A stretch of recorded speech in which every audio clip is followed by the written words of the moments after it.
Bonjour à tous, je suis Fanny Demullier, j'ai le plaisir d'ouvrir cette conférence d'EC de l'année 2017. Peut-être deux mots sur le lieu qui nous accueille, dans lequel on a souhaité faire cette conférence, qui est la recyclerie, dont Veolia est le partenaire principal depuis son ouverture il y a 3 ans.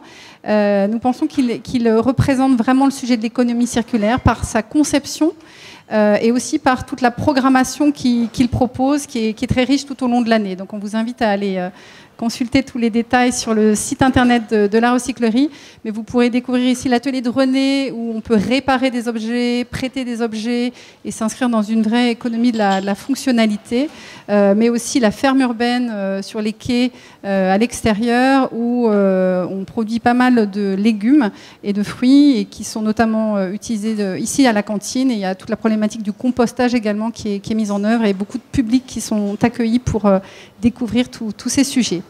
Donc les conférences circulaires de la recyclerie s'inscrivent donc dans cette programmation et s'adressent principalement aux jeunes, qu'ils soient citoyens ou jeunes actifs. Et l'enjeu, c'est vraiment de mettre en place cette nouvelle économie. On a souhaité parler d'économie circulaire parce que c'est vraiment au cœur d'une économie plus sobre et plus responsable, qui est une économie profondément locale, qui va faciliter le lien entre les acteurs du territoire et qui va optimiser toutes les ressources d'un territoire. C'est un sujet qui est très complet, et on a donc choisi 5 thèmes. Aujourd'hui, on va vous parler des océans. C'est un thème qui est très très intéressant, puisque les océans, c'est le plus grand écosystème planétaire. Ils produisent plus de 50% de l'oxygène qu'on respire et captent 1/3 des émissions de CO2, mais c'est aussi, il reçoit 80% des déchets de la Terre. Donc on voit bien, et plus de 2/3 de ces déchets sont du plastique. Donc on comprend qu'il faut vraiment préserver cet écosystème et faire en sorte que le recyclage en amont permette de limiter ces pollutions notamment. Pour vous parler donc de ce sujet ce soir, on a souhaité associer plusieurs expertises. Donc on a Marie-Christine Huot de Veolia qui va vous présenter ce sujet et parler notamment d'assainissement. Elle est océanographe, notamment de formation. On a également l'Institut de l'économie circulaire. Donc son nom, le nom de l'Institut parle pour lui, il est entièrement dédié à la promotion de ce sujet. C'est Emmanuel Moche qui va vous en parler également. Et on a choisi de donner la parole à YoYo, qui est une start-up innovante et qui va vous parler de recyclage des plastiques. Et c'est Gabriel Depertuis qui va vous en dire plus. Ces conférences, c'est Climate, le réseau Climate qui les anime, et c'est en l'occurrence Jonathan Warrégave qui va donc animer la conférence. Et je lui passe tout de suite la parole, vous dire peut-être juste que cette conférence va se dérouler en 2 parties. Une première partie où nos experts vont assez rapidement présenter le sujet, et surtout une large place laissée aux questions-réponses. Donc préparez toutes vos questions, puisque l'enjeu c'est vraiment de susciter le débat et de poser des questions et de pouvoir y répondre. Donc merci à tous, et Jonathan, je te passe la parole. Merci.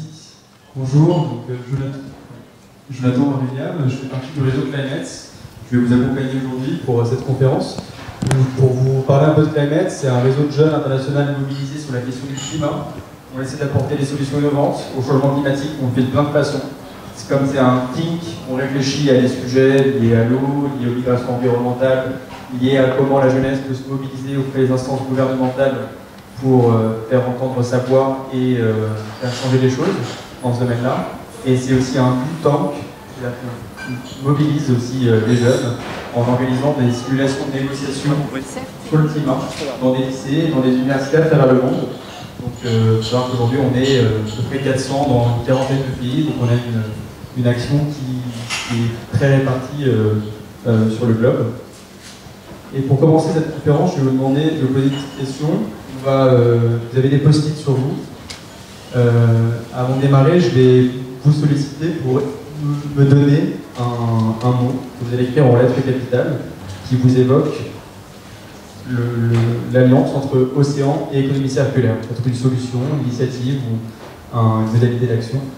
Et pour vous laisser réfléchir, je vais vous demander d'accueillir Certes, qui va vous interpréter une petite chanson. Merci. Pas vraiment une chanson, mais bon. Vous allez bien? Oui, merci, je suis vraiment content d'être là. Vous avez utilisé celui-ci ou celui-là? Celui-là. Je suis vraiment content d'être invité aujourd'hui parce que la nature, l'environnement, la planète, c'est des choses qui me tiennent vraiment à cœur. J'ai travaillé en marketing pendant 5 ans à la défense, dans les grandes entreprises en costard-cravate. Et c'est pas à ce moment-là que je me suis rendu compte que la planète était importante. Aujourd'hui, je suis écrivain, slammer et humoriste. Et pour trouver l'inspiration, je marche souvent. Et c'est là que je me rends compte que la Terre, elle est belle.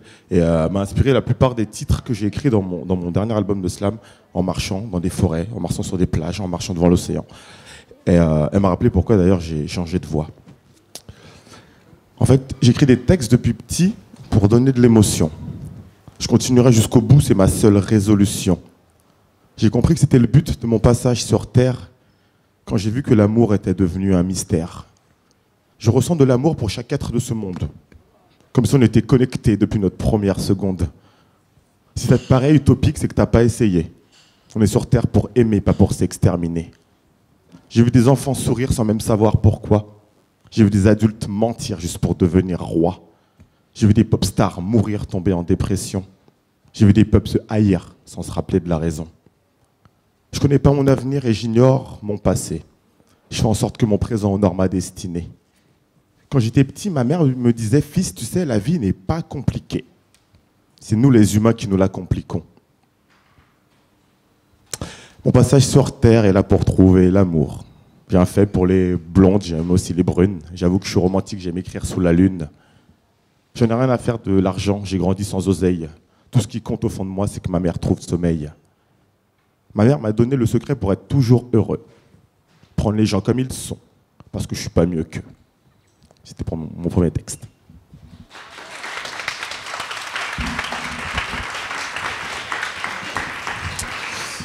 Et un jour, j'habite vers Montreuil, dans le parc de Vincennes, et je me suis vraiment rendu compte de l'immensité de la planète en regardant le nombre de soleils, d'étoiles qu'il y avait dans le ciel. Et j'avais un peu honte de moi en tant qu'être humain, en fait, à ce moment-là. Et j'ai écrit une lettre à Madame la Terre. Ce texte est pour toi, Madame la Terre. Je m'excuse au nom de tous mes frères, car on ne te respecte pas, Madame la Terre. Ni ta grandeur, ni tes mystères. Soyons conscients, Madame la Terre, que nos actions sont suicidaires. Nous sommes comme ça, Madame la Terre. Et ça depuis des millénaires. J'avoue, j'ai un peu peur, Madame la Terre, qu'un jour ne se réveille ta colère. Car quelque part, Madame la Terre, on est un peu tes adversaires. Mais je te connais, Madame la Terre, et jamais tu ne te mettras en guerre contre des enfants dont tu restes fier. Mais ne t'inquiète pas, Madame la Terre, il reste parmi nous quelques révolutionnaires, des actionnaires de sa biosphère, prêts à se battre contre Gulliver. De toute façon, tu as gagné, Madame la Terre.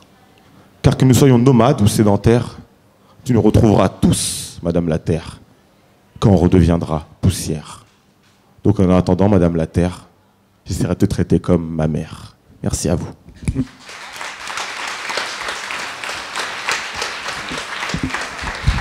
Très bel événement et merci à vous tous. Très bonne soirée.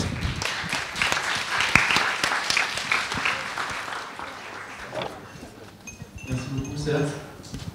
Très belle chanson, c'est un slam. J'espère que vous avez pu trouver un petit moment pour noter sur le post-it qu'on va récupérer au fur et à mesure. C'est important pour nous parce qu'on va pouvoir se servir et rebondir sur ce que vous nous proposez et pour vous, pour voir comment vous allez votre perception va évoluer au fil de cette conférence et de la compréhension qu'on va vous donner sur la thématique des océans. On va commencer par vous dresser un panorama global, général, sur les enjeux de pollution des océans, vous montrer pourquoi c'est important,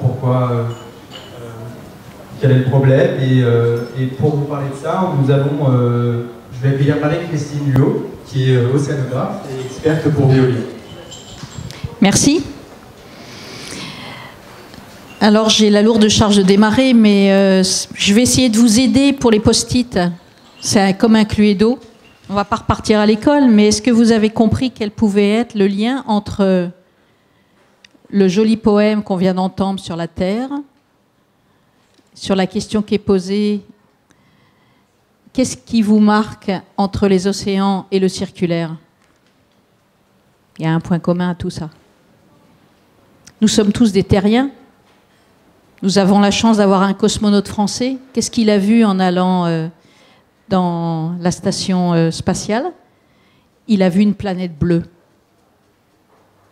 On a l'impression qu'on a tous oublié qu'on est sur une planète bleue.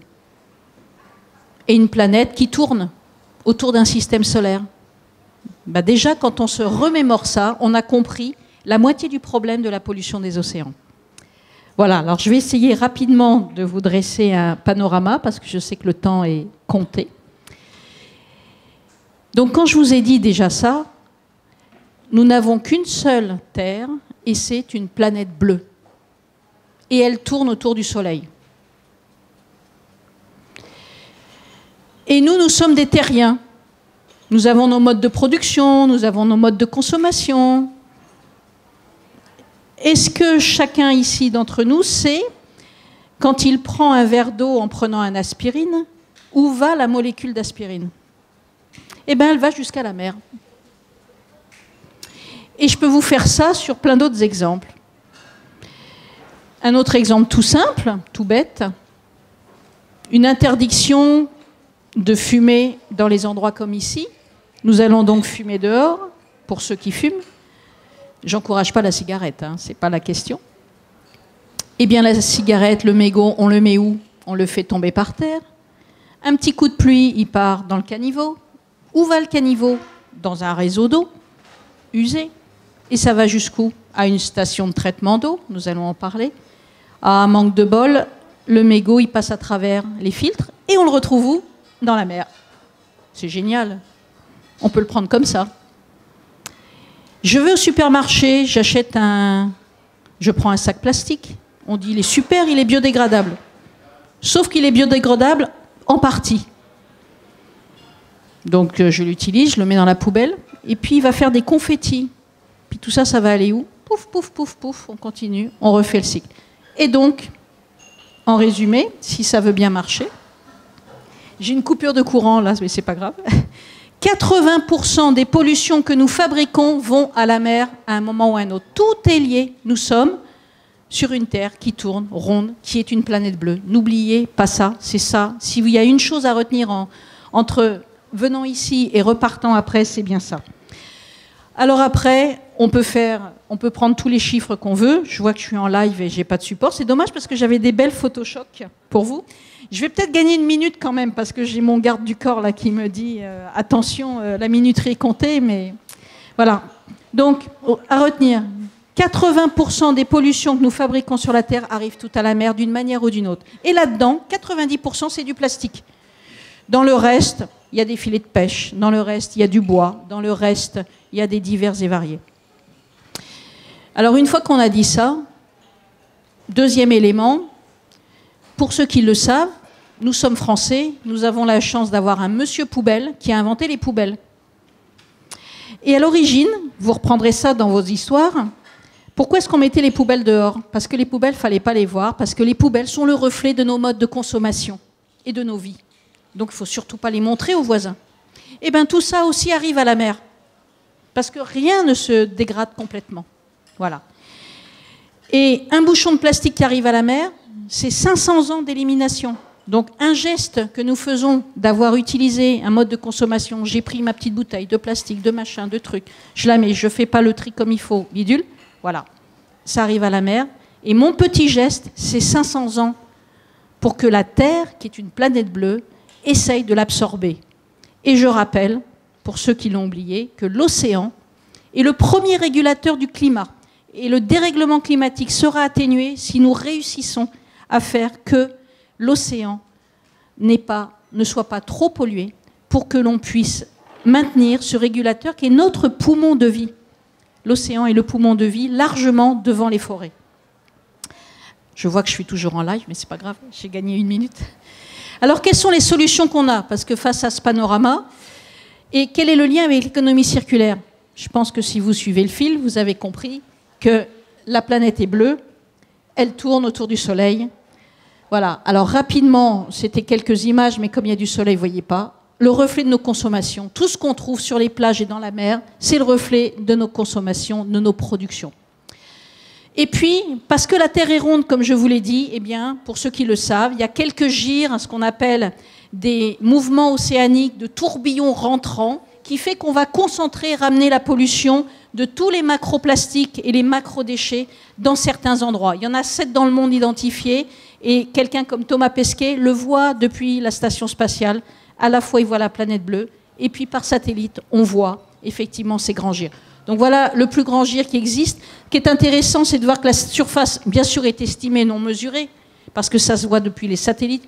C'est 3 à 6 fois la France en estimation. Mais surtout, parce que nous n'arrêtons pas de croître sur Terre, ça sera demain l'Europe pour l'équivalent d'une concentration de plastique. Et tout ça, pour revenir modestement, c'est nos actions du quotidien. Et alors, pourquoi on en parle aujourd'hui ? Moi, quelque chose que j'ai trouvé d'extraordinaire, c'est qu'on a réussi à mettre les océans dans le programme de la COP 21. Même si les États-Unis veulent en sortir, le mouvement est parti. Et il y a un programme pour les océans. Impact écologique majeur, macro et micro déchets sont mangés par la biodiversité marine et ça les tue à petit feu. Les sacs plastiques tuent les tortues. Si vous tuez les tortues, vous accentuez les méduses. Vous en avez plus sur les côtes puisque les tortues mangeaient les méduses. Donc toute la chaîne océanique est perturbée, etc., etc. D'où l'importance que nous avons à traiter ce problème. Alors dans les solutions, c'était pour arriver et préparer le passage à la suite. Premier fléau, vous l'avez compris, tout arrive à la mer. Donc l'interface terre-mer est l'enjeu le plus important qui soit pour nos générations futures. Première des pollutions, c'est les pollutions liquides. Nous tirons notre chasse d'eau, ça arrive à une station d'épuration, c'est traité, ça doit arriver et ça finit à la mer. Nous lâchons un mégot, ça arrive au canal, à l'égout, etc. et ça arrive à la mer. Je voulais vous montrer, voilà un flux brut avant qu'on mette une station d'épuration. C'est vraiment très sale, c'est très chargé en éléments chimiques, bactériologiques. Une fois qu'on a fait l'épuration, vous voyez, on est capable d'ailleurs, et on est leader mondial, on n'a pas à rougir en France de ça. En France, on est leader mondial pour le métier de l'assainissement et de l'eau. Voilà des stations d'épuration qui font envier le monde entier. Les Chinois nous l'envient, les Américains aussi. Et quand on traite l'eau, voilà ce qu'on voit en dessous. On a une eau qui est plus claire. On a traité la microbiologie, on a traité la pollution. Mais en revanche, avant qu'il y ait la station d'épuration, on a quand même détruit tout le milieu. Donc après, il va falloir retravailler là-dessus. Deuxième action importante, c'est, regardez, je vous l'ai fait en temps direct. Qu'est-ce qui se passe quand vous avez un flux de grosses pluies, de changements climatiques qui emmène tout sur son passage ? Tout arrive à la mer. Et vous avez un panache qu'on appelle de pollution qui va aller se disperser dans la mer. Un très bon contre-exemple, quand on ne prend pas en compte ces questions-là, c'est Beyrouth. La ville de Beyrouth est une ville qui se veut moderne, qui a relancé le tourisme. Elle n'a pas de station d'épuration. Et quand se renvoie ce type de flux, en suivant les courants, comme par hasard, parce que le hasard fait bien les choses, ce flux, ça n'a pas été calculé, il arrive sur la plus belle côte du Liban, où on a créé un Club Med.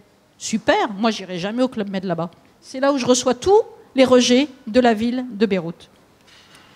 Alors qu'est-ce qu'on peut faire d'autre ? Premièrement, assainir. Collecter toutes les eaux usées, ça c'est fondamental. Et ensuite, produire mieux et produire moins. Alors un exemple, c'est la réutilisation de cet assainissement.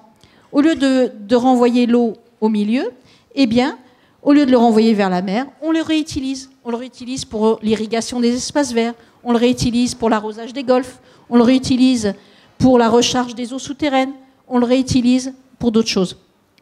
L'avantage de cela, c'est qu'on réduit les intrants.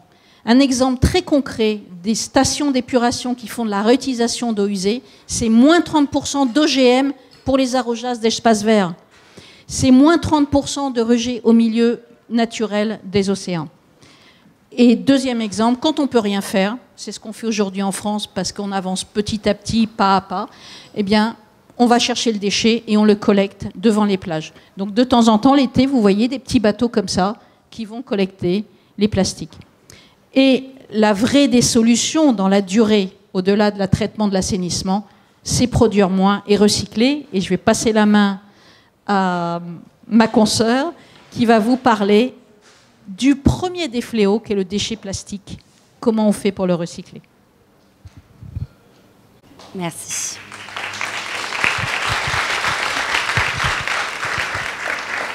Bonjour à tous, je m'appelle Gabrielle Depertuis, je travaille chez YoYo, qui est une start-up qui travaille justement sur ces problématiques de recyclage du déchet plastique. Je crois que je ne pouvais pas avoir une meilleure introduction pour expliquer le constat du fléau qui est aujourd'hui la pollution des plastiques. Moi, je vais plutôt vous parler de ce qui se passe en amont de la pollution et donc du recyclage et de la collecte. Parce que le recyclage, le vrai enjeu, c'est comment on collecte et comment on fait que les citoyens, là où on consomme le plus, collectent les déchets plastiques pour qu'ils ne finissent pas dans les océans. Puisque s'il n'est pas collecté, s'il n'est pas recyclé, le déchet, par le ruissellement, finit dans les océans. Alors, je ne sais pas si j'ai des slides là-dessus. Donc je reviens peut-être pas sur le constat environnemental qui a été très bien expliqué dans l'intervention précédente. Ce qui est intéressant en fait, c'est que là où on consomme le plus, on collecte le moins. En fait, ça fait des années que le taux de recyclage dans les villes stagne, alors que c'est là que le plastique est le plus consommé. Et ce qui peut paraître paradoxal, c'est que les gens aiment trier dans les pays développés et en France et dans les villes en France. Le tri, c'est le geste d'expression de la citoyenneté préféré des Français juste après le vote. Donc les gens aiment trier, sauf qu'en ville, c'est compliqué. Si vous êtes parisien, vous le savez, quand on habite dans des habitats collectifs, les locaux poubelles sont assez inhospitaliers, les consignes de tri sont pas claires, diffèrent d'une collectivité à une autre. Et pour toutes ces raisons, les volumes de collecte du plastique stagnent depuis des années et c'est problématique. Et donc nous, notre ambition, c'est de doubler ces volumes de collecte en passant par un dispositif alternatif à celui du bac de tri qui n'a pas su prouver son efficacité depuis plusieurs années. Et ça passe par un système en fait, qui crée de l'attractivité autour du geste de tri en récompensant les gens qui trient plus et qui trient mieux. En fait, aujourd'hui, qu'on trie ou qu'on ne trie pas, quand on est un habitant, il n'y a pas de différence, il n'y a pas d'incidence. Il y a des systèmes aujourd'hui qui sont en test dans certaines collectivités de tarification incitative, c'est-à-dire comment on va taxer les gens qui trient pas bien ou qui jettent leurs déchets au mauvais endroit. Moi, je suis persuadée d'une chose, c'est que la carotte marchera mieux que le bâton et que c'est en prônant une écologie qui est positive, qui est généreuse, qui est joyeuse, qu'on créera de l'attractivité autour d'un geste qui aujourd'hui n'est pas efficace. Et ce qu'on a imaginé, nous, c'est de faire trier les habitants dans un sac qui est comme ça et qui est numéroté. Et ce numéro, il permet deux choses. Il permet à la fois de donner des points aux habitants qui derrière peuvent accéder à des... Il me reste 5 minutes ou... Ok. Qui permet derrière d'accéder à des réductions sur des produits, à de la culture, des places de cinéma, des places de spectacle. Mais il permet aussi d'avoir une traçabilité sur leurs déchets, d'avoir la preuve de l'efficacité de leur geste de tri. Aujourd'hui, si vous parlez à des habitants dans les villes, on sait qu'il y a une défiance énorme autour du recyclage. Les gens vont toujours vous raconter qu'ils ont vu leur voisin, que leur voisin a vu que les ordures ménagères et le recyclable est mélangé, que en fait, il n'y a rien qui est recyclé derrière. Nous, avec ce numéro, on dit aux habitants, voilà, 100% de ce que vous mettez dans ce sac est recyclé et on va vous dire où c'est et on va vous montrer comment c'est et ce qu'on fait avec vos déchets recyclés. Et derrière, on recycle, comme le tri est fait à la source, matériau par matériau, on peut recycler en boucle courte et locale sans passer par les centres de tri et donc aller directement en centre de recyclage. Ensuite, on crée ce système de tri repose sur un réseau collaboratif, c'est-à-dire qu'il y a des coachs et des trieurs. Le coach, c'est une personne humaine qui m'explique les consignes de tri, qui m'explique le geste de tri et qui m'explique les enjeux du recyclage. Et ça, en fait, c'est essentiel parce qu'aujourd'hui, quand on est seul face à son bac jaune sur lequel il y a à peine marqué les consignes de tri, on est souvent assez perdu. Même moi, je sais pas, il y a des choses, je sais pas dans quel bac ça se met. Et en fait, d'avoir un relais humain dans la ville, Nous, on est persuadés que c'est comme ça que ça fonctionnera, en expliquant les choses avec un relais qui est humain. La Smart City, demain, elle ne peut pas être que... si vous tapez Smart City sur Google Images, vous allez voir que des LED et des ordinateurs et des tablettes d'écran.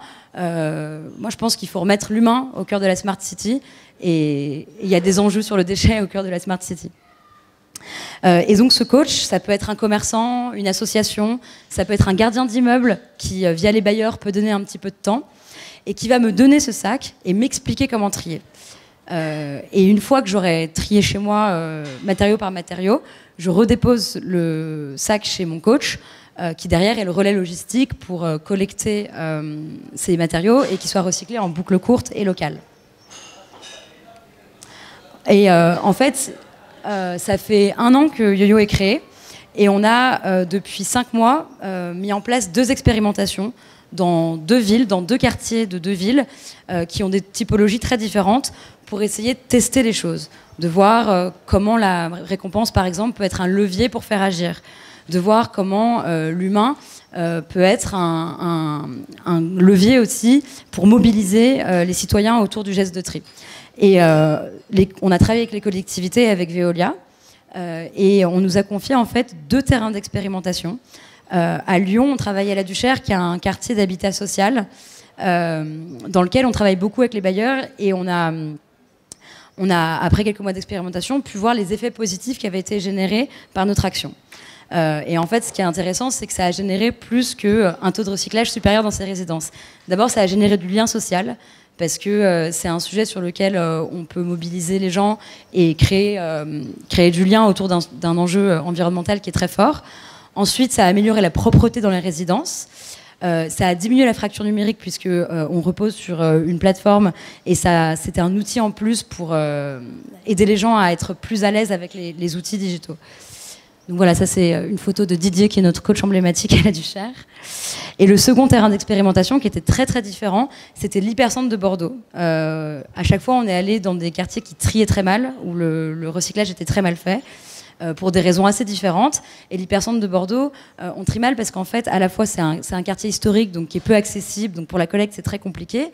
Mais l'habitat bordelais aussi n'était pas fait pour les poubelles de tri, les bacs de tri, parce qu'en fait, il n'y avait pas de place à l'avant des bâtiments, donc les gens, leurs poubelles, ils devaient les mettre tout derrière, donc ils ne le faisaient pas. Et là, en fait, on s'est appuyé sur un réseau de commerçants qui sont devenus les coachs YoYo pour mobiliser les trieurs. Et c'était intéressant pour eux aussi parce que ça générait de l'attractivité dans leur quartier, de la proximité avec leurs clients, du trafic en plus dans leurs magasins. Et ça a permis de mobiliser beaucoup de trieurs dans nos quartiers. En fait, ce qu'il faut retenir de tout ça, et en fait, c'est assez intéressant de voir les nuages de mots que vous avez retenus. Il y a quand même dépollution, déchets, recyclage. C'est que la mobilisation citoyenne, demain, autour de ces enjeux qui sont des enjeux graves, et je pense que Marie-Christine a suffisamment dramatisé la situation, et elle l'est, elle est essentielle pour créer des comportements et des gestes qui sont vertueux et qui permettront de lutter contre ce fléau qui est le plastique et qui inonde nos océans tous les jours, notamment à cause de la consommation qui est aujourd'hui présente, qui est une réalité dans les villes. Alors, je ne sais pas à qui je fais la transition. Jonathan, tu Merci. T'as terminé ? Oui, je termine. Alors, on a vu que le déchet plastique, c'est un fléau pour les océans. Il faut savoir que c'est quand même 1 camion poubelle déversé chaque minute dans les océans, de 8 millions de tonnes de déchets plastiques déversés. Donc c'est vraiment les solutions comme celles développées par YoYo sont bien sûr bienvenues. En plus, dans la convivialité, il n'y a pas cette logique qui est en tout cas une logique positive, qui donne envie de s'engager, parce qu'il y a aussi le lien social, qui a la carotte, dont parlait YoYo. Et maintenant, on va essayer de voir un petit peu comment ça se passe au niveau réglementaire. Est-ce qu'il y a des incitations qui peuvent se faire à l'échelle des villes, à l'échelle de l'Europe? Est-ce que, qu'est-ce qui se passe? Et peut-être d'autres pistes, d'autres solutions qui peuvent être évoquées. Ce sera Emmanuel Meuch de l'Institut de l'économie circulaire qui vous en parlera. Bonjour à tous. Donc voilà, je vais essayer de ne pas vous assommer qu'avec des textes de loi et des objectifs chiffrés et d'alterner un petit peu avec des exemples concrets de ce qui peut se passer. Alors ça a déjà été évoqué un petit peu. Qu'est-ce qu'on peut faire face à la pollution des océans? Alors certes, on peut nettoyer, et il y a des initiatives qui se sont lancées là-dessus. The Ocean Cleanup, qui s'est lancé en 2013, animé par Boyan Slat. Un projet français aussi, The Sea Cleaners, avec le bateau Manta, qui a fait une levée de fonds l'année dernière. Donc oui, certes, c'est très important de nettoyer, mais surtout, il faut revoir tout notre système en amont. Alors, je sais que le but, c'est pas de redéfinir l'économie circulaire, mais juste pour rappeler, ce qui est très important dans l'économie circulaire, c'est de revoir l'ensemble de nos modes de production et de consommation à tous les niveaux du cycle de vie d'un produit ou d'un service, à tous les niveaux de la société, pour réduire notre consommation de ressources, pour réduire notre impact sur la société. Et donc, c'est une stratégie qui est adoptée aussi par l'Union européenne, dans le paquet économie circulaire de l'Union européenne, qui est donc un ensemble de projets de loi. Le plastique est la filière prioritaire numéro 1 sur 5 filières. Et donc, l'Union européenne travaille actuellement sur une stratégie globale sur les plastiques, dont la feuille de route a été publiée en 2007, en début 2017, pardon, et qui est ouverte à commentaires en ligne. Et donc, on peut agir sur plusieurs leviers. Avant tout, on peut prévenir. Alors, je pense que vous connaissez cet axe-là. Il y a plusieurs pays, dont la France, qui ont interdit les sacs plastiques à usage unique. On n'est pas les seuls. Hein. Il y a aussi le Maroc, la Mauritanie, le Mali, etc.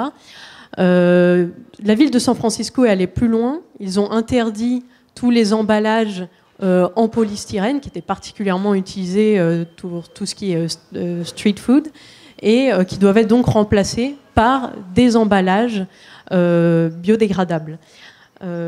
En France, à ce niveau-là, on a un projet qui est inscrit dans la loi de transition énergétique pour la croissance verte.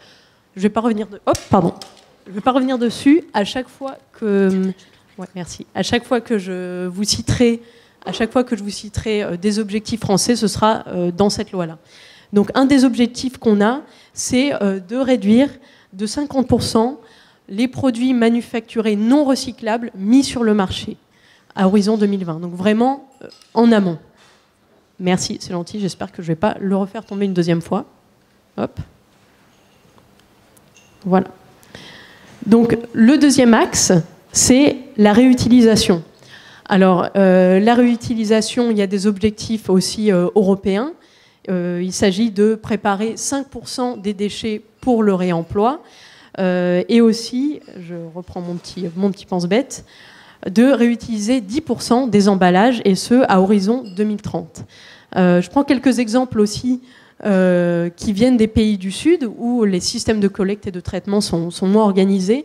Il y a par exemple une initiative que j'aime bien, qui s'appelle Litter of Light, et qui vient vraiment des pays du Sud, qui vient des Philippines, et dont l'objectif est non seulement de trouver une seconde vie aux bouteilles en plastique, mais aussi de fournir des systèmes d'éclairage grâce à des panneaux solaires dans des quartiers qui ne sont pas raccordés au réseau d'électricité.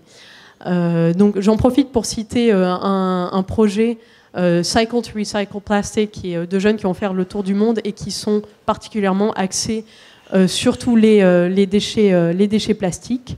Mais il y a aussi d'autres jeunes qui vont faire le tour du monde, et je pense qu'ils pourront nous parler de leur projet. Je crois qu'il y en a qui sont ici.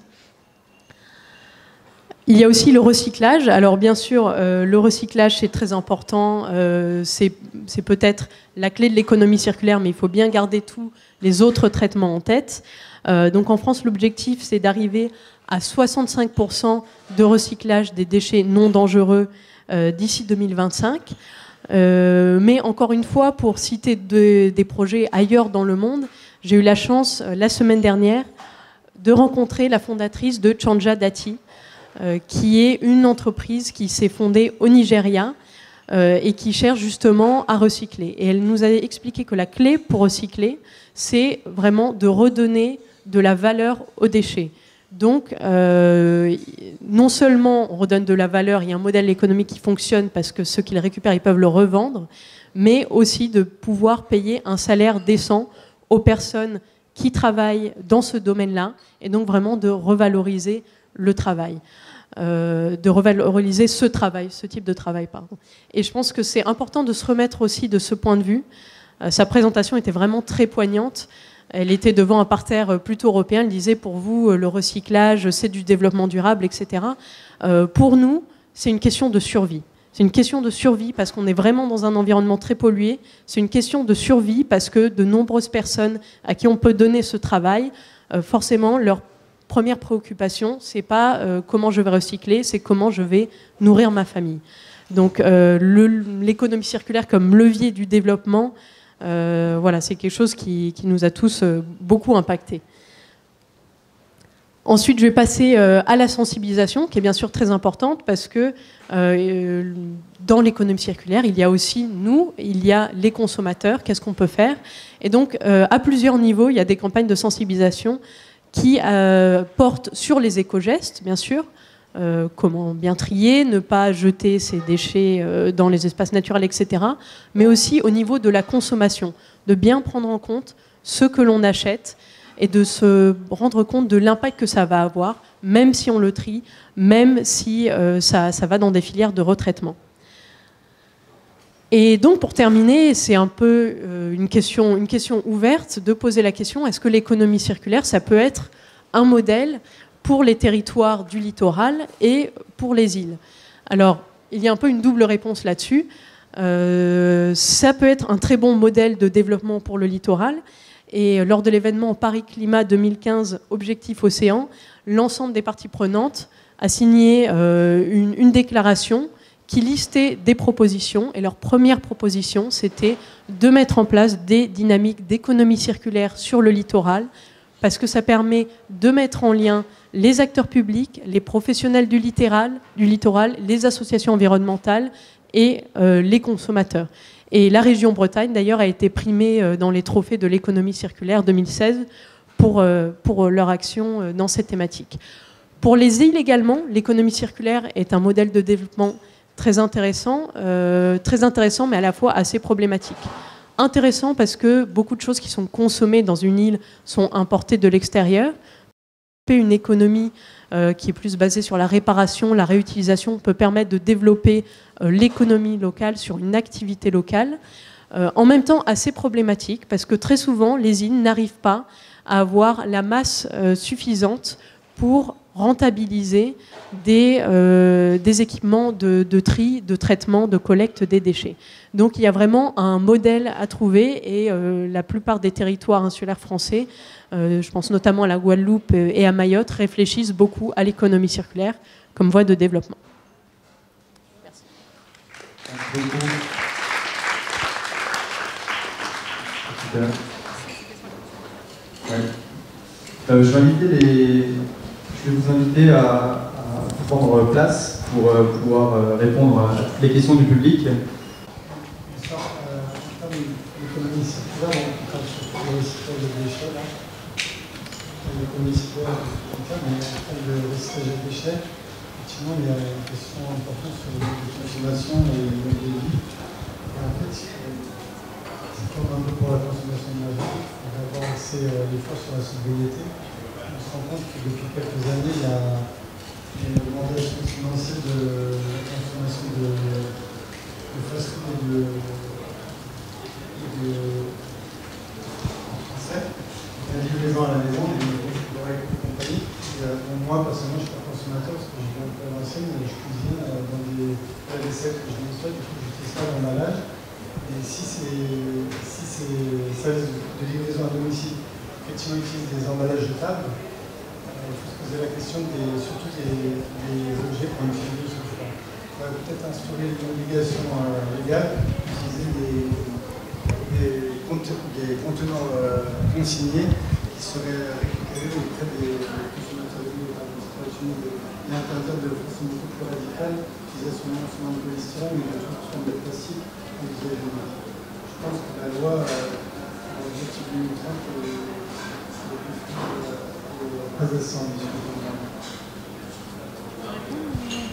Ouais, enfin, ce que vous dites est très intéressant. Effectivement, là, il y a un marché. Alors, c'est très urbain, ce marché de la restauration rapide, la livraison, etc. Mais je pense que la perspective de créer une consigne pour créer Alors je ne sais pas si c'est voilà, un fil entre ce que je consomme, comment je le récupère, la consigne, si vous êtes un peu à l'ancienne, moi je ne l'ai pas connue cette époque, mais je sais que mes parents, les bouteilles en verre, elles étaient consignées, et puis ils les mettaient de côté, et puis ils allaient chez Félix Potin, ou je ne sais pas quel supermarché de l'époque, pour récupérer quelques francs. Je pense que ce système-là, aujourd'hui, il faut l'imaginer avec de nouveaux mécanismes, il faut sûrement s'appuyer sur le digital, sur la gamification, sur la construction de communautés en ligne ou dans la ville, mais c'est des mécanismes qui ont leur place aujourd'hui pour répondre à l'enjeu du recyclage et de l'attractivité qu'on peut créer autour du geste de tri ou de récupération des plastiques et autres emballages. Et pour revenir aussi sur la place de la réglementation, alors il y a un projet en France d'interdire à horizon 2020 les couverts en plastique jetables, donc qui devront être remplacés par des matériaux biodégradables. Après, ça c'est à double tranchant, parce qu'il faut bien garder en tête que tout ce qu'on produit, même si c'est biodégradable, etc., ça peut finir comme une pollution. Alors une pollution moindre, certes, mais comme une pollution. Donc il ne faut pas non plus dédouaner complètement le consommateur qui se dit j'ai mon sac en bioplastique ou en plastique biodégradable et donc je peux y aller, je peux jeter tout ce que je veux. Donc c'est à double tranchant, et d'ailleurs ça s'est évoqué dans la feuille de route de la stratégie plastique de l'Union européenne. On n'a pas encore vraiment assez d'éléments là-dessus, on ne sait pas encore comment vont réagir les gens, on ne sait pas vraiment quel pourrait être l'impact de ces solutions qui sont meilleures mais qui ne sont pas idéales. Excusez-moi. Non mais un droit de réponse, parce que j'ai pas du tout... Ah, bien en face, ouais. J'ai pas parlé du tout de biodégradable. Si je parle de biodégradable, je parle de matériaux bio, par exemple à base d'algues, plastique à base d'algues qu'on pourrait développer beaucoup plus rapidement et l'imposer de façon beaucoup plus brutalement aux industriels. Moi, je parlais juste d'objets réutilisables en matériaux nobles, comme la gourde de cette dame, qui sont des matériaux réutilisables, on va dire, à l'infini. Ouais, je ne parle pas du tout de biodégradable. Juste, sans monopoliser la parole, il faut que vous puissiez profiter de cet instant pour poser toutes les questions que vous voulez. Juste en complément, ce qui est intéressant dans ce que vous dites, c'est que finalement, on est arrivé à une époque où, quand je vous disais au départ, ne pas oublier qu'on est sur une planète bleue qui tourne et qui a une finitude. Nous sommes 8 milliards sur la planète. Nous n'avons pas le droit, en tant que Français, d'interdire demain à l'Indien, aux Chinois, d'accéder au même niveau de vie que nous. C'est écrit dans les Nations Unies. On n'a pas ce droit. En revanche, on a le droit, chacun, d'essayer d'avoir une discipline pour faire changer les modes de consommation et de production dès lors qu'on a compris les enjeux. C'est toute la difficulté que nous avons bien souvent, c'est comprendre les enjeux. Et depuis 30 ans, 40 ans, nous sommes, en fait, depuis 68 en France, nous sommes partis dans une génération individualiste, où je veux tout à l'instant et tout pour moi. Résultat, explosion de 400% des déchets. Pourquoi? Vous allez dans les supermarchés, qu'est-ce qu'ils trouvent encore dans les supermarchés? Des packs de fromage blanc en 1 kilo. On va vous en faire 25 en petits, machin, peluche, toile, etc. Et vous faites quoi de tous ces déchets? Qui va expliquer que le déchet que vous lâchez par terre ou que vous n'avez pas envie de ramener au tri parce qu'on ne vous a pas expliqué que le tri ça avait une vertu, vous le lâchez, et bien à l'arrivée. Voilà. Ce qui est important, c'est de comprendre pour pouvoir, après soi-même. C'est vrai que dans les écoles, on pêche aussi pour les générations nouvelles. Peut-être que les choses changeront, on l'espère. Et cette notion, j'ai envie de dire, s'il y a un mot-clé en arrivant ici, en repartant, c'est de se rappeler qu'on est sur une planète qui tourne et que tout est cyclique. C'est-à-dire que tout geste que l'on fait, on a un boomerang et un moment à l'autre. Voilà, tout est cyclique. Donc à partir de là, il faut arrêter d'être dans une logique de jetable et de linéaire. Si on bascule en circulaire, c'est parce qu'on ne peut plus continuer à avoir ce mode je prends, je jette et je m'en fiche et je continue. Je prends, je jette et je continue. Voilà. Parce que tout le monde sur la planète a ce droit-là. On n'a pas de raison d'interdire. En revanche, on a un boulevard en changeant de mode parce que ce n'est pas perdre en qualité de vie. Ce n'est pas perdre en qualité de développement. Simplement, c'est un autre mode sur lequel il faut se mettre. Moi, j'ai une question. En fait, j'ai vécu certains temps dans les pays nordiques et déjà, ce système de consigne, il est appliqué sur les bouteilles en plastique de n'importe quelle taille et tous les canettes en métal. Pourtant, c'est une société beaucoup plus individualiste. En fait, qu'est-ce qui fait qu'en France, ça marche pas, d'après vous? Alors, je vais répondre pour mon compte personnel. Pour moi, ça ne marche pas en France pour plusieurs raisons. La première, c'est qu'on a un millefeuille réglementaire et les gens n'en peuvent plus. Parce que on est dans une logique. Je suis pas très enclin à la consigne parce que c'est trop plein. Aujourd'hui, on est arrivé dans une société où on ne fait que devoir sanctionner. On n'est pas dans l'encouragement, on n'est pas dans l'explication. On est toujours à sanctionner. La consigne, c'est une forme aussi d'obligation de sanction. Donc le français, il n'est pas discipliné.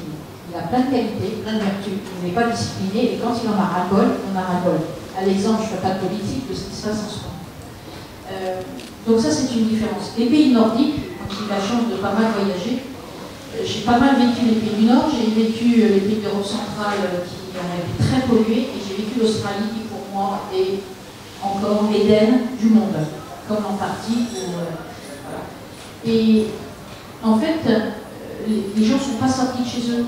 Et en même temps, dans les pays nordiques, les gens sont disciplinés. On vous dit qu'il y a une consigne, il y a une consigne. En France, il y a une consigne, on va la détourner parce qu'on va dire j'ai envie de faire ce que je veux, etc. En fait, on est malheureusement, et ça met des générations et des générations. Pourquoi je parlais de 68? Parce que c'est quand même, en France, le déclenchement d'un changement de société, changement par rapport à tout ça. Voilà. Mais si on revient sur les océans, on ne va pas tout faire en un jour. Ce qui est important, c'est de prioriser. Il y a des choses qu'on peut faire collectivement, aujourd'hui, chacun. Et il y a des choses, il va falloir 20 ans, 30 ans, plusieurs générations. Voilà. Donc il faut prioriser les choses, mais il y a des choses sur lesquelles on peut vraiment agir. La consigne, c'est aussi un moyen, vous disiez très justement tout à l'heure que toi qui disais qu'il fallait donner une valeur aux déchets.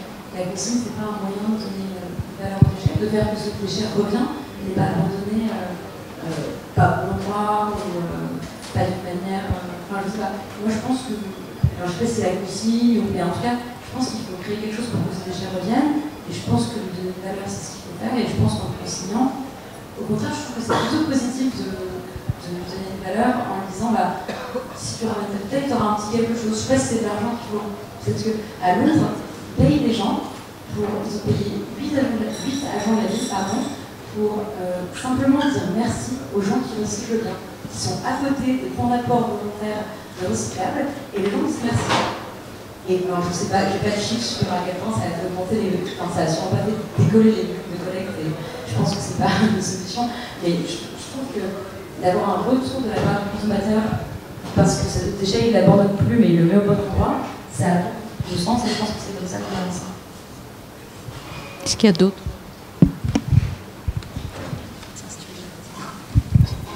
Merci. Petite question, vous parlez tout à l'heure de la carotte en opposition au bâton, que serait donc la tarification incitative. En l'occurrence, je travaille au déploiement de la tarification incitative chez Veolia. Est-ce que vous ne pensez pas qu'au lieu de les opposer, ce serait plutôt quelque chose qui devrait être complémentaire? Parce que c'est un petit peu idéaliste, à mon avis, de penser qu'on peut gagner des sous en recyclant. Le recyclage, ça coûte énormément d'argent. Et quand on met en place une tarification incitative, c'est pas pour gagner plus d'argent, c'est simplement pour couvrir ce que ça coûte. Donc c'est pas fait pour se faire des sous. C'est déjà juste si on pouvait. Est-ce que vous ne pensez pas que on pourrait essayer de travailler en partenariat plutôt avec justement des choses comme YoYo Alors moi je suis complètement pour, en tout cas, tester les mécanismes de tarification incitative. Après c'est assez onéreux en fait à mettre en place. Oui, parce que ça coûte des sous. Voilà. En tout cas moi, en fait je pense que les déchets c'est un peu comme. Souvent on prend l'exemple des transports nous en disant avant il n'y avait que le train. Et puis après, il y a eu le bus, il y a des réseaux de bus un peu plus locaux qui se sont développés, puis il y a Blablacar. Et puis, je pense que de toute façon, il n'y a pas un système que. Alors nous, on est une petite goutte pour l'instant, nos volumes sont tout petits, mais je suis persuadée qu'il faut développer des dispositifs complémentaires, pas alternatifs en fait, des dispositifs complémentaires, et que effectivement, la carotte et le bâton, si tous les deux et ensemble, ils peuvent faire en sorte que ça fonctionne, je pense que c'est plutôt une bonne chose. Oui. Je voulais savoir, je ne comprends pas comment il y a autant de déchets plastiques qui se retrouvent dans l'océan, enfin ce que tu disais Marie-Christine, parce que pour moi en France et en Europe, on a des obligations de recyclage et le plastique, je pensais soit on l'enfouit, soit on le brûle. Je ne comprends pas pourquoi il y a autant de déchets plastiques dans l'océan. Et alors, est-ce que ça vient exclusivement des pays où il n'y a pas ces obligations? Je comprends, il y a quelque chose qui m'échappe. J'ai un très bon exemple. Merci d'avoir posé la question parce que j'attendais la question de quelqu'un d'autre. Je rappelle que la planète tourne. Pendant qu'on se parle, la planète tourne. Quelle est la plus grosse décharge à ciel ouvert que l'on a retrouvée sur la planète? Il y a environ moins de 15 ans. Est-ce que quelqu'un sait me répondre? Et dans un endroit complètement à l'opposé de là où on aurait dû la trouver. Je rappelle, la planète tourne, la planète est ronde. Quand le flux qui arrive sur les océans, ça circule, eh bien c'est le tsunami d'Indonésie. Le tsunami en Indonésie, en remontant l'Indonésie comme la Chine, a allé très vite, avec une très forte intensité de population, n'ayant pas encore mis en place effectivement des systèmes de tri, de sélection, etc., rejette beaucoup de déchets. Tsunami oblige. Qu'est-ce qui s'est passé? Tsunami a mis à la mer des tonnes et des tonnes de déchets de ville. Et alors, moi j'ai des amis comme ça, c'est rigolo, qui m'ont dit 6 mois après, donc Marie-Christine, toi qui t'y connais dans la mer, je vais être tranquille cet été, je vais à Hawaï. Super, tu vas à Hawaï, c'est un peu cher, tu as les moyens. Oui, mais non, mais au moins là je suis exemple de touriste. Tsunami, ni cyclone. J'ai dit, ouais, très bien. Oui, je peux pas revenir. Fais des photos. Il est revenu, il était écœuré. La plus grosse décharge à ciel ouvert venant du tsunami d'Indonésie, 6 mois après, elle était où? Elle était sur les plages d'Hawaï. Pourquoi? Parce que la Terre est ronde, parce que nous avons des courants. Parce que, voilà. Et donc, c'est pas parce que moi je suis exemplaire de mon côté que les autres ne le sont pas. On peut retrouver des déchets sur le côté. Toute la problématique qui a commencé à émerger à la COP21, et je m'en félicite, c'est le fait que, sans réglementation pour autant, nous avons commencé à mettre en place l'océan au cœur des enjeux du changement climatique. Parce que l'océan véhicule tout. Je prends un exemple plus pragmatique près de chez nous. Tout le monde a rigolé, moi, quand j'ai dit ça. Il y a eu l'accident du Costa Concordia au large de l'île d'Elbe. Pour ceux qui connaissent, entre l'Italie et l'île d'Elbe, ça, je ne sais plus, à une dizaine d'années. Il a coulé. À la mer, il y avait des matelas, ce qu'il y a dans un bateau fait. Moi qui connais bien la zone, j'ai dit 3-4 mois après, je n'irai surtout pas me baigner à Nice, peut-être ça tienne, mais j'irai faire des photos. Ça n'a pas loupé. Qu'est-ce qu'on a retrouvé sur les plages de Nice? Les résidus du Concordia. Parce qu'embarqués par les courants marins, dans le golfe du courant Ligure, tout est arrivé dans les plages de Nice, 3 mois après. Donc on est tous liés. Ce que je veux dire, c'est que c'est collégial, c'est mondial.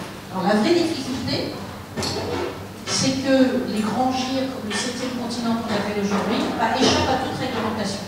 Puisqu'on est en dehors de ce qu'on appelle les zones occidentales. D'où l'idée qu'avait voulu créer le commandant Cousteau de faire un moratoire et une réglementation internationale, d'où ce qui a été suivi par lui après, c'est de dire qu'il faut ce qu'on appelle une agence internationale de protection des océans. Voilà. Donc ça suit petit à petit. Et ça, aucun politique n'a envie de faire ça, parce que quelque part, si on remonte le fil, et les satellites le voient très bien, la difficulté qu'on a, c'est que la pollution, par exemple, sur la France de Côte d'Azur, vient régulièrement d'Italie. Qui va aller dire aux Français, va dire à l'Italien, écoute, ta pollution, il faudrait peut-être que tu travailles chez toi parce que ça arrive chez moi. Ben non, parce que nous aussi on fait pareil, de toute façon. Donc on est bien tous liés, et donc il faut prendre le problème un peu plus haut. Mais c'est une vraie problématique. On évoque le 7e continent dont vous parlez, de continent de plastique, et d'ailleurs il y a quelques mois on en parlait de l'île Anderson dans le Pacifique. Qu'est-ce qu'on fait? Et la responsabilité, elle a été discutée pendant la COP21, c'était soulevé. Les pays développés ont la charge de nettoyer. Alors aujourd'hui, puisqu'on ne sait pas, par la guerre politique, on sait remonter la source. Cette île, on sait très bien d'où ça vient. On suit les courants et on voit où ça arrive. En revanche, d'aller dire c'est toi la source pollueur à l'origine, c'est très compliqué. Donc aujourd'hui, qu'est-ce qu'on fait? On prend le problème par le haut. C'est sujet d'ailleurs de notre échange en partie, eh bien, on va dire qu'on va travailler à une société bas carbone. Donc on va bas carbone, qui dit bas carbone, dit travail à moins de production de plastique. Parce que là où on peut dire le recyclage c'est bien et la consigne c'est bien, sauf que la consigne n'empêche pas la production. Donc à un moment, c'est un pis-aller. J'ai envie de dire c'est une fausse bonne idée. C'est une bonne idée pour prendre des habitudes, mais dans la durée, c'est pas une vraie bonne idée. La vraie bonne idée, c'est d'arrêter la production du plastique qui va dégager dans l'atmosphère des éléments qui vont perturber l'océan et également qui vont rejeter dans l'océan des produits plastiques. Donc aujourd'hui, on prend le problème par le haut pour dire que c'est un problème mondial. On est dans la logique, il faut aller vers une société du bas carbone parce qu'en donnant un prix au carbone, on va pouvoir résoudre ce problème collectivement. Et après, il y aura des moyens pour aller traiter ce problème. Mais c'est vrai que c'est très paradoxal, parce qu'aujourd'hui, vous avez envie d'aller au bout du monde, vous dire super, je vais me reposer, voir les choses belles. Ah, vous n'avez pas vu, c'est comme l'histoire du vivant, vous êtes au bout du courant interne. Pour la petite histoire, pour ceux qui le savent, l'accident qu'il y a eu dans le golfe du Mexique de la plateforme pétrolière, on l'a retrouvé sur le côte 8 mois après, par le Gulf Stream, il s'est remonté jusqu'en Arctique. Tout est lié, je le répète, ça tourne, quand on se parle, ça tourne.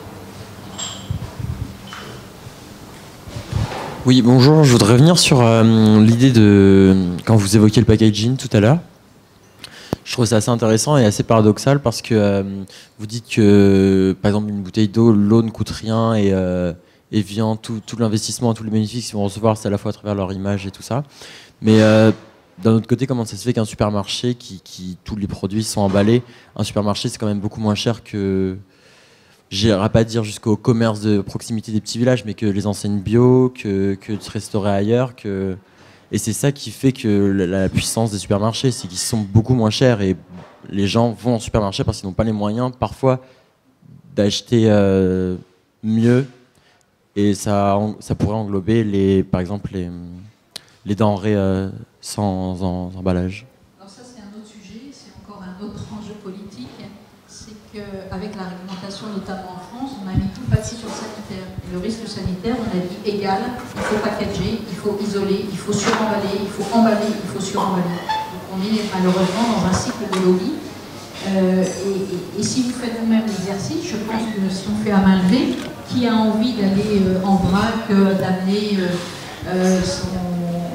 son vrac pour aller chercher, vous dites ouais c'est sympa, enfin c'est pas la facilité. Et puis si vous avez des jeunes enfants, vous allez lui dire bah, moi je prends la facilité, donc je prends sur emballage, etc.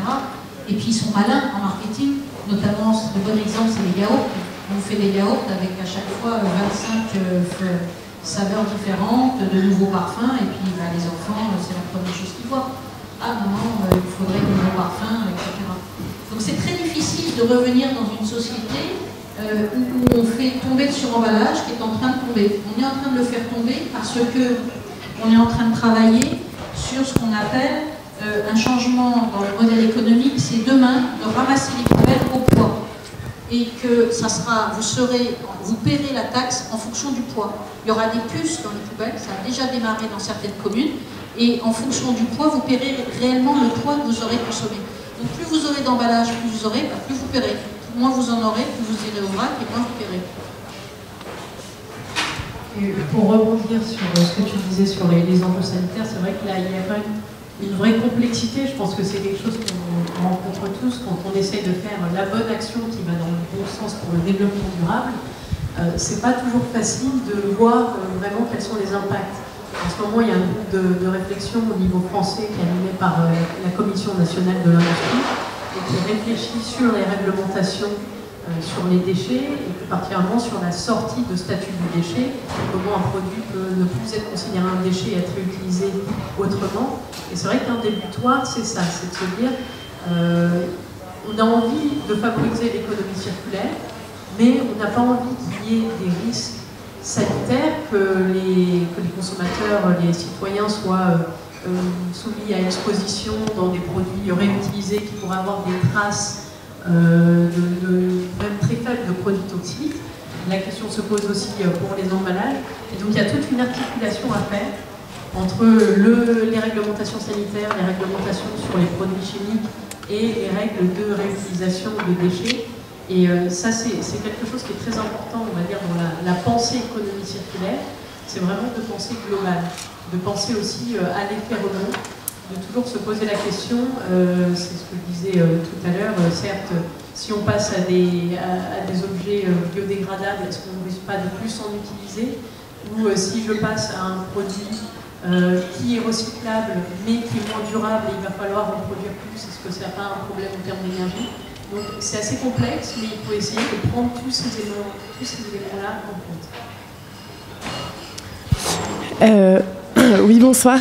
Je voulais revenir sur Yo-Yo et donc m'adresser à Gabriel. Et du coup, j'avais des questions sur un peu le modèle économique. Notamment, du coup, comment vous faites pour être rentable et aussi comment vous faites pour récompenser les coachs, c'est ça? Est-ce qu'il y a des incitations ou des récompenses pour ces personnes-là? Voilà, merci. Alors déjà, on n'est pas rentable parce qu'on est opérationnel depuis 5 mois. Donc en général, les startups a des valeurs de rentabilité en si peu de temps. Notre modèle économique qui repose sur 3 choses. La première, c'est qu'en fait, on peut extraire la source, donc en gros la matière qui est de qualité très haute, qui va se passer par un centre de tri, même si on va sortir. On a fait il y a 2 mois une première mise en page, c'est 500 kg de PET. Donc ça faisait 20 000 bouteilles, il y avait 5 erreurs de tri. Donc le tri est fait de manière... En fait, l'effort est posé du consommateur. Donc le tri est fait de manière très précise. Ensuite, on est soutenu par les contributions des éco-organismes à la tonne. Et enfin, ça c'est quelque chose qui viendra dans ce moment, au niveau des partenariats avec des entreprises qui ont besoin d'agir de manière plus concrète et de manière plus proche des consommateurs. Ensuite, sur le sujet des récompenses, en fait, on ne paye pas les récompenses. On passe des accords avec les marques, avec les entreprises qui nous donnent. En général, toute entreprise a une politique de promotion pour la peur de l'acquisition, pour créer de l'attractivité autour de leur produit. Mais ce n'est pas quelque chose qu'on paye. On a un accord, par exemple, avec l'OL à Lyon qui nous donne des tickets, avec le cinéma Pathé. Pour nous, c'est un moyen de s'engager aussi. Et en fait, c'est un sujet auquel on réfléchit beaucoup, les récompenses, parce qu'il y a un équilibre à trouver entre attractivité pour les consommateurs, mais aussi crédibilité et responsabilité. Je ne suis pas sûre que je serais très à l'aise avec le fait de récompenser les gens qui trient avec des Big Mac chez McDo. Merci beaucoup. C'est une vraie question à se poser, parce qu'en fait, quand tu fais des études consommateurs et tu vas voir les gens à Lyon et à Bordeaux et tu leur dis qu'est-ce qui déclencherait l'action chez toi, on peut te répondre un impact. C'est un vrai sujet. Donc on a composé une espèce de comité critique avec plusieurs assos, dont Surfrider, des acteurs de la grande consommation aussi, avec Veolia, pour essayer de réfléchir à ce sujet, pour construire la récompense et qu'elle soit équilibrée, qu'elle soit juste, tout en créant de l'action. C'est un sujet qui n'est pas que en 5 mois d'expérimentation, où on teste les leviers, les freins et les moteurs plus que la réponse. On va prendre une dernière question. Non. Bonsoir, je suis ravie de vous avoir entendu ce soir et ça a un vrai impact. Du coup, je me dis que votre place, elle serait peut-être dans des écoles, de faire des interventions de ce type dans des écoles pour justement traiter les choses à la base, et éduquer les prochaines générations. Est-ce qu'aujourd'hui, madame, vous intervenez dans des écoles? Voilà, c'est ma question. Oui, effectivement, ça passe par là. Et nous avons une philosophie, c'est régulièrement en fonction des contrats que nous avons, les nouveaux contrats, c'est effectivement d'aller faire un peu de sensibilisation dans les écoles pour expliquer le cycle de l'eau, le grand cycle de l'eau, que tout arrive à la mer, le cycle du déchet, voilà. Parce que malheureusement, effectivement, l'école a oublié quelque part certains éléments cycliques. Donc on essaye de remédier à ça, et c'est vrai qu'il y a des échanges extrêmement fructueux. Donc il y a cette formule, il y a une deuxième formule qui marche assez bien, que je vais redémarrer cet été en étant sollicité par plusieurs collectivités. C'est ce qu'on appelle des bars à eau estivaux. Donc au moment sur les plages, il y a des lieux de rencontre à midi où on parle un peu sur la protection des plages, sur le cycle de l'eau, sur le changement climatique. Et les gens, effectivement, voilà, sont très interpellés par des choses simples, de se dire, mais on a oublié ça. Donc, justement, on a oublié que les enfants n'ont pas l'éducation qu'on a eue quand on était plus jeune. Voilà. Et c'est vrai que c'est bien que vous le rementionnez. J'ai envie de dire, puisqu'on est à la veille de l'été, on est au mois de juin, vous allez peut-être demain partir sur les plages, eh bien, ayez aussi ce rôle, on a tous ce rôle chacun de sentinelle, de vigilance, il y a un mot à la mode aujourd'hui, un peu juridiquement difficile, qui s'appelle lanceur d'alerte. Mais n'hésitez pas à faire remonter les informations, à parler à votre voisin, on parle de solidarité, la solidarité passe aussi par les échanges, de faire en sorte que sur les plages où vous allez, il n'y a pas les mégots qui terminent dans le sable et, voilà, et qui polluent, que les gens laissent un bout de plastique, ceci, etc. Voilà. Mais l'enjeu justement, est-ce que ce ne serait pas de se battre pour que ce soit au programme de l'éducation nationale? Une très bonne idée. Il paraît qu'on a un très bon ministre. Pour compléter sur le fait de sensibiliser, alors je pense que c'est tout à fait vrai, il faut vraiment commencer par les écoles. Et nous, on va dire, en deuxième phase, on est en train de réfléchir à comment on peut communiquer auprès des jeunes, des ados ou des jeunes qui commencent tout juste leurs études. Et donc on est en train de réfléchir à quel message on peut faire passer.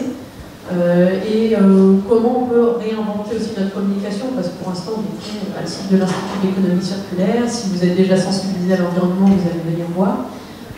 Et donc on a envie de développer des séries, notamment de vidéos courtes, et de montrer des exemples, des choses qui donnent envie, des exemples dans le monde entier, de dire ben voilà comment on peut créer une dynamique positive, et pour essayer de transmettre vraiment cet état d'esprit.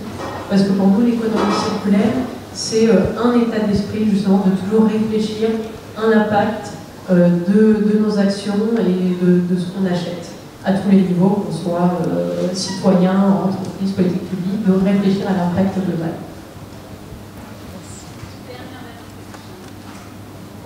Merci. C'est une dernière fois la parole.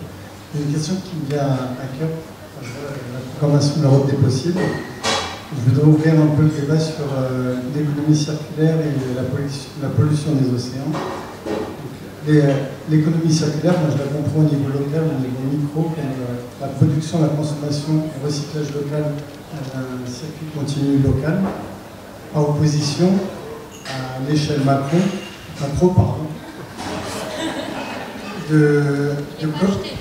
de commerce triangulaire entre transocéanique.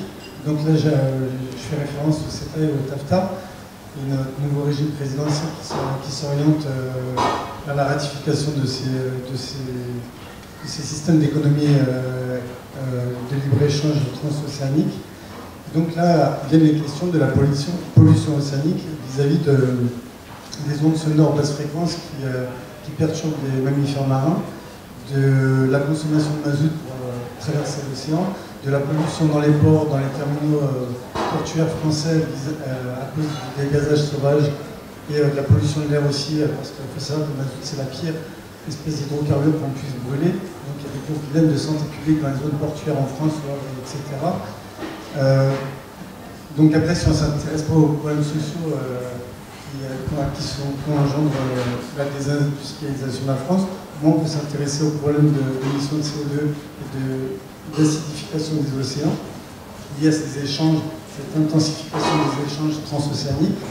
On peut aussi s'intéresser à un troisième recours et aux précédentes propositions dont j'ai parlé.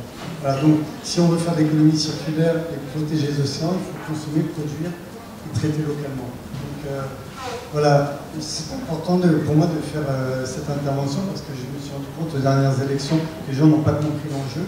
Et bon, il reste encore quelques jours pour réfléchir et évaluer correctement. Parce que quand on parle de l'ordre des possibles, on parle aussi de la France des possibles. Et, voilà, que tout le monde ait bien en tête les enjeux qui sont là. Et on parle de changement de comportement à long terme. Et il y a des comportements à court terme qu'on peut tous prendre pour essayer d'améliorer le monde. Voilà. Vaste sujet, je pense qu'on pourrait refaire toute une conférence dessus et je crois qu'on ne va pas avoir le temps, mais pour donner quelques éléments de complément, je trouve que c'est une intervention voilà, qui vaut la peine d'être posée. pense que c'est important de se dire qu'il faut se dire que tout ce qui peut être fait au niveau local doit être fait au niveau local. Après, tout n'est pas faisable au niveau local parce qu'il y a aussi des enjeux de masse. Donc la question c'est de se poser à quelle échelle il faut aller.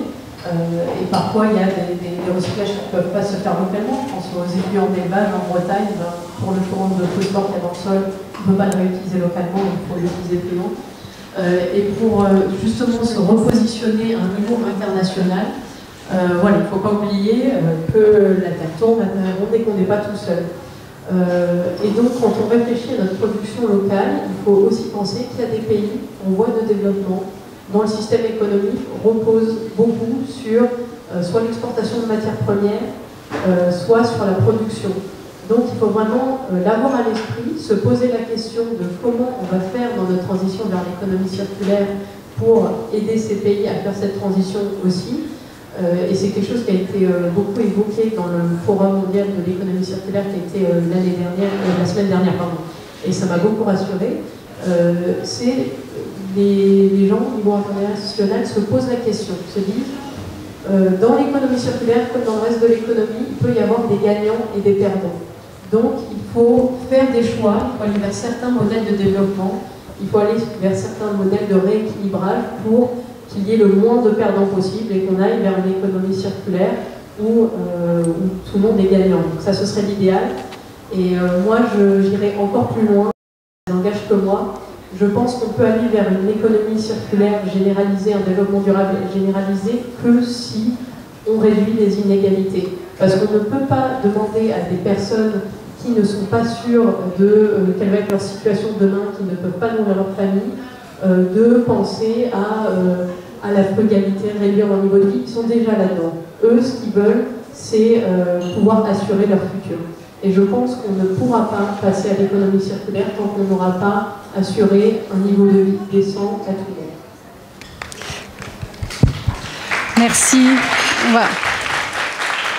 On va devoir conclure, je suis désolée, j'ai vu qu'il y a encore des petites questions. Je vous invite à venir voir nos intervenants à l'issue de la conférence. Juste peut-être un petit mot de synthèse sur ce qui a été dit, dire qu'il faut vraiment penser les problématiques de manière globale, dire qu'il faut bien anticiper les sujets dès l'amont. Certes, on peut imaginer pouvoir nettoyer les océans, mais il faut surtout revoir les modes de production, revoir les modes de consommation. On sait que l'économie circulaire, c'est véritablement une réponse. On sait aussi que le plastique, c'est un enjeu très, très important.